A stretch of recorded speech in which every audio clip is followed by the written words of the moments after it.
এখন এটা প্রমাণ কোষ বিভব, এটা অ্যাকচুয়াল কোষ বিভব না। তাহলে আমরা অ্যাকচুয়াল কোষ বিভব কিভাবে নির্ণয় করতে পারি? অ্যাকচুয়াল কোষ বিভব নির্ণয় করার জন্য আমরা ব্যবহার করব নার্নস্ট এর সমীকরণ। নার্নস্ট এর সমীকরণটা কি? তার ফর্মুলা অনুযায়ী অ্যাকচুয়াল কোষ বিভব বা ই অফ সেল, এটা হচ্ছে প্রমাণ কোষ বিভব E naught of cell minus R T by N F into ln of, তারপর উপরে বসবে অ্যানোডের আয়ন আর নিচে বসবে হচ্ছে ক্যাথোডের আয়ন এর ঘনমাত্রা। নার্নস্টের সমীকরণ হচ্ছে এটা।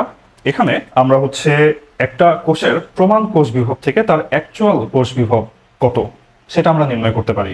যেমন আমরা একটু আগে দেখে এসেছি যে আমাদের জিঙ্ক আর কপার যদি দেওয়া হয় অ্যানোড অ্যান্ড ক্যাথোড হিসেবে, তাহলে এখানে প্রমাণ কোষ বিভব এটা হবে 1.10 ভোল্ট। তাহলে এটা তো আমরা জানি, কিন্তু অ্যাকচুয়াল কোষ বিভব সেটা 1.10 ভোল্ট হবে না, তার থেকে একটু কম হতে পারে, তার থেকে একটু বেশিও হতে পারে। তো তার জন্য আমাদের এই বাকি পোর্শনটা ক্যালকুলেট করা লাগবে। এই ফর্মুলার বাকি পোর্শন যেটা হচ্ছে মাইনাস হচ্ছে, এই মাইনাস হওয়া অ্যামাউন্টটা কত। এখন এখানে আমরা এই ডেটাগুলা কি, ভ্যালুগুলা কি, সেটা একটু বোঝার ট্রাই করি। এখানে যে আর বলা হয়েছে, আর হচ্ছে আদর্শ গ্যাস কনস্ট্যান্ট, এটার ভ্যালু হবে 8.314। টি হচ্ছে টেম্পারেচার ইন কেলভিন, এটার ভ্যালু হচ্ছে, আমরা যেহেতু ধরে নিয়েছিলাম টেম্পারেচার 300 কেলভিন, তাই এখানে টেম্পারেচার বসবে 300 কেলভিন। এন এর মান হচ্ছে কয়টা ইলেকট্রন দেয়া নেওয়া হয়েছিল। আমরা রিয়াকশনটা দেখার সময় দেখে আসছিলাম যে আমাদের 2টা ইলেকট্রন দেয়া নেওয়া হয়েছে সমতা করার পরে, তাই এখানে এন এর ভ্যালু হবে হচ্ছে 2। তাই এখানে আমরা এন এর ভ্যালু বসাবো হচ্ছে 2, অ্যান্ড এফ হচ্ছে 1 ফ্যারাড ইলেকট্রন এর চার্জ কত। 1 ফ্যারাড ইলেকট্রনের চার্জ হচ্ছে 96,500 কুলম্ব। তাহলে এখানে আমরা আরটি বাই এনএফ এই ভ্যালুটা লিখতে পারলাম। এটার সাথে মাল্টিপ্লাই করতে হবে আমাদের লন অফ একটা ফ্র্যাকশন।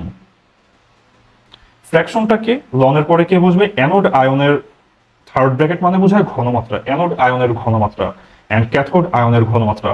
আমাদের অ্যানোড আয়নটা কে ছিল? আমাদের অ্যানোড আয়নটা ছিল জিঙ্ক 2+, এটার ঘনমাত্রা 0.2। ক্যাথোড আয়নটা কে ছিল? কপার 2+, এটার ঘনমাত্রা 0.4। তাহলে এখানে বসবে 0.2, অ্যানোড আয়নে বসবে 0.2 এন্ড ক্যাথোড আয়নে বসবে 0.4। আর তার মাথায় একটা পাওয়ার বসবে। এই পাওয়ারটা কত?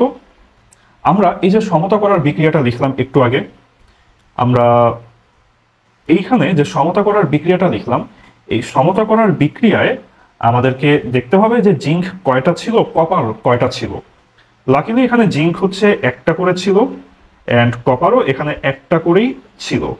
কিন্তু যদি জিঙ্ক একটা না থেকে একাধিক থাকতো সমতা করার জন্য, 2টা বা 3টা, কপার যদি থাকতো 2টা বা 3টা, তখন আমরা এই জিঙ্ক এর ঘনমাত্রার পাওয়ার হিসেবে ওই 2 বা 3, কপার এর ঘনমাত্রার পাওয়ার হিসেবে ওই 2 বা 3 আমরা এখানে দিতাম। এখানে আমাদের এমন কিছু এখানে দেওয়া লাগবে না, তো কারণ এখানে সবাই একটা করেই ছিল, সো পাওয়ার হচ্ছে 1। তো তাহলে আমরা যে ই সেল বলবো, সেই ই সেলের ভ্যালু তাহলে কেমন আসবে? ফাইনালি এটার ভ্যালু হবে 1.10, যেটা অ্যাকচুয়াল বা প্রমাণ বিভব ছিল, এটাই আমাদের প্রমাণ বিভব। তার থেকে এখন সামথিং একটা ভ্যালু মাইনাস হবে। সেই মাইনাস হওয়ার ভ্যালুটা তাহলে কত? 8.314 into 300 divided by 2 into 96,500 multiplied by ln of 0.2 by 0.4, বা এটা হচ্ছে লন অফ হাফ।